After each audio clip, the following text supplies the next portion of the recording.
Doing webinars is a great way to build narrative power for your expert firm. Webinars help you demonstrate your expertise.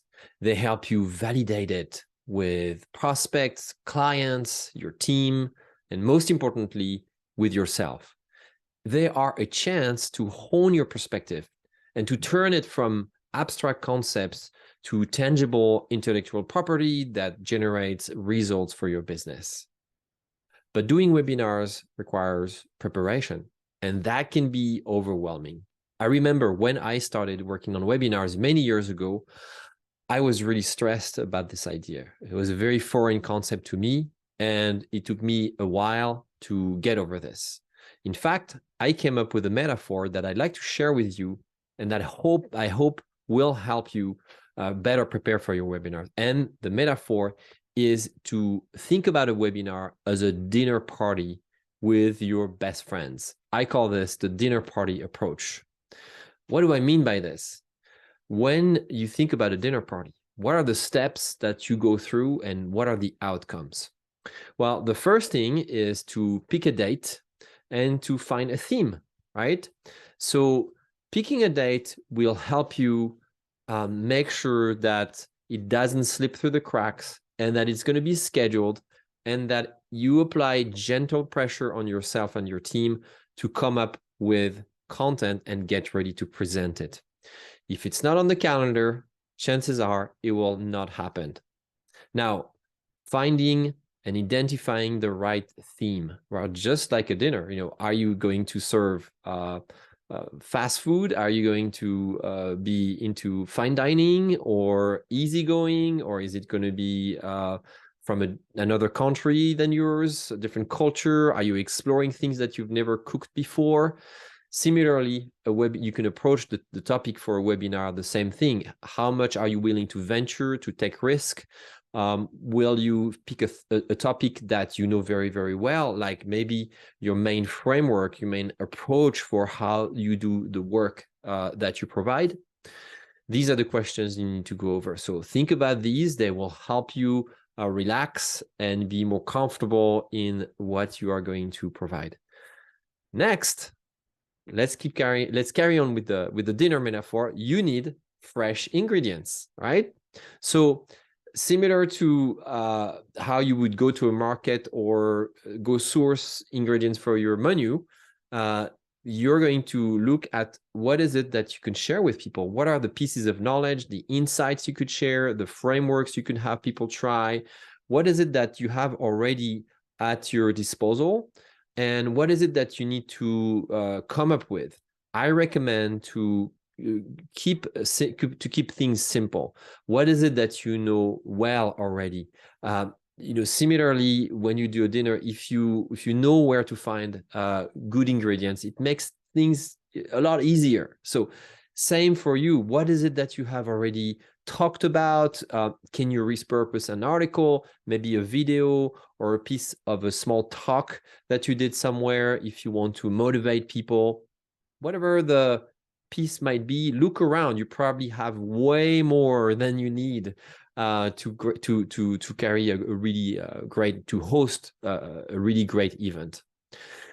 I just talked about the menu. So the next step is to figure out what is going to be on the menu, right? So what is your flow? What is the outline for a 90 minutes webinar? Maybe divided into 3 parts. There is an intro with some high-level concepts, some theory, and then in the middle, you want to practice and demonstrate and exercise, and then wrap it up and leave it more time for questions, Q&A, and help people understand what are going to be the next steps, how they can work with you if they're interested in your approach.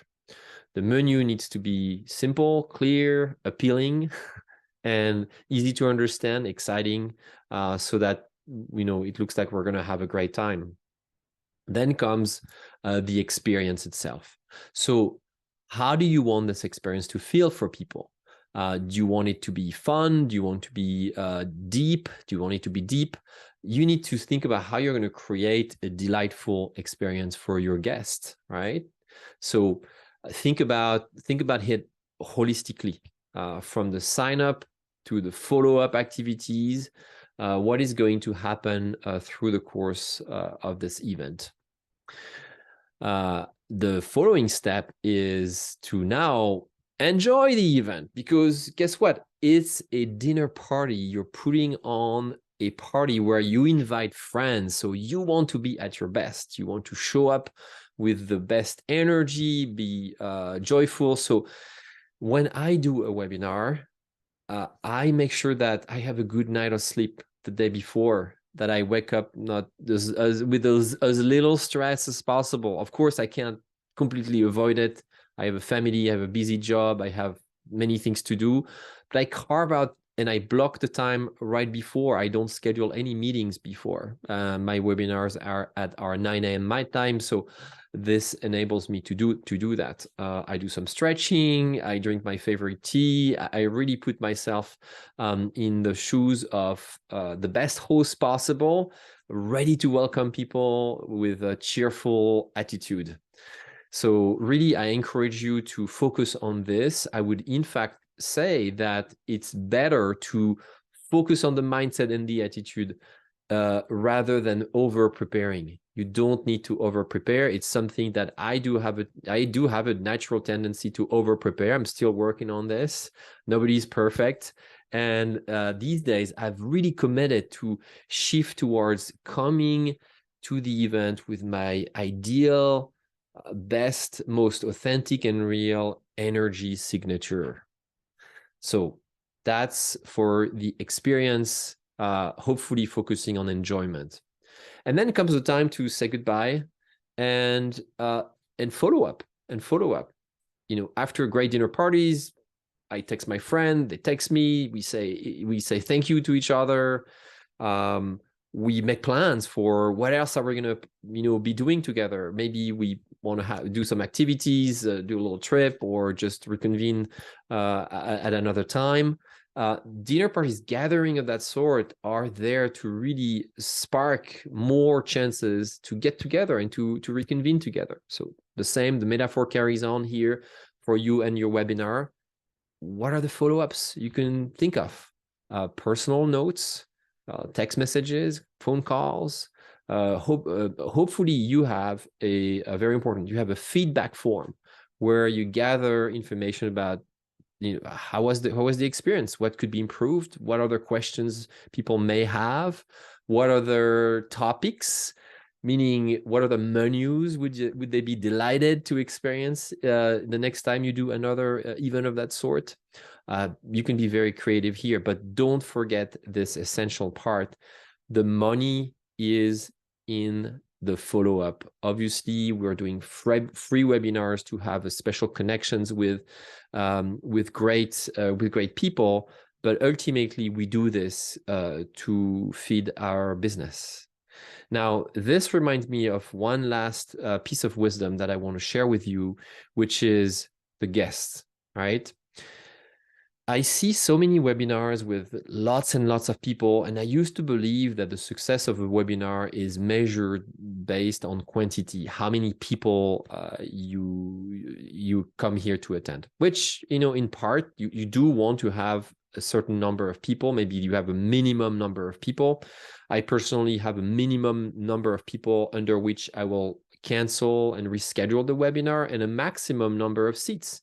As of today, March of 2023, I will cancel if I have less than 5 signups, so very little group, and I cap the attendance at 25 spots because I really care about the quality and really the quality and the alignment with the people that I want to join my webinar. So I want to leave you with that thought, because I have to go to, you may have heard that little notification here, that little ding dong. I have to go to one of these events and attend a meeting. But my last thought is this: make sure that you focus on inviting the people that genuinely care, or potentially genuinely care, about the work that you do. Don't shoot for quantity. Start with quality. If you're able to gather a handful of people, that's a great start for. I remember back in the days, for about a year, I had always, 5, 6 people, but they were so so great. They were so aligned, so committed to giving me feedback. They were actually in my ideal clients profile. So that was wonderful. So I want to leave you with this. The success of all this metaphor and this concept is really in the kind of people you invite to your event. I hope this metaphor and framework helps you, and I look forward to hearing from your webinars. And if you'd like to see me demonstrate what I talk about in this video, sign up for my upcoming webinars. They happen every month, every about third Thursday, depending on the calendar of the month. And I cover a different topic around the method of building your strategic narrative. I look forward to seeing you. And again, I hope this video helps. Thank you.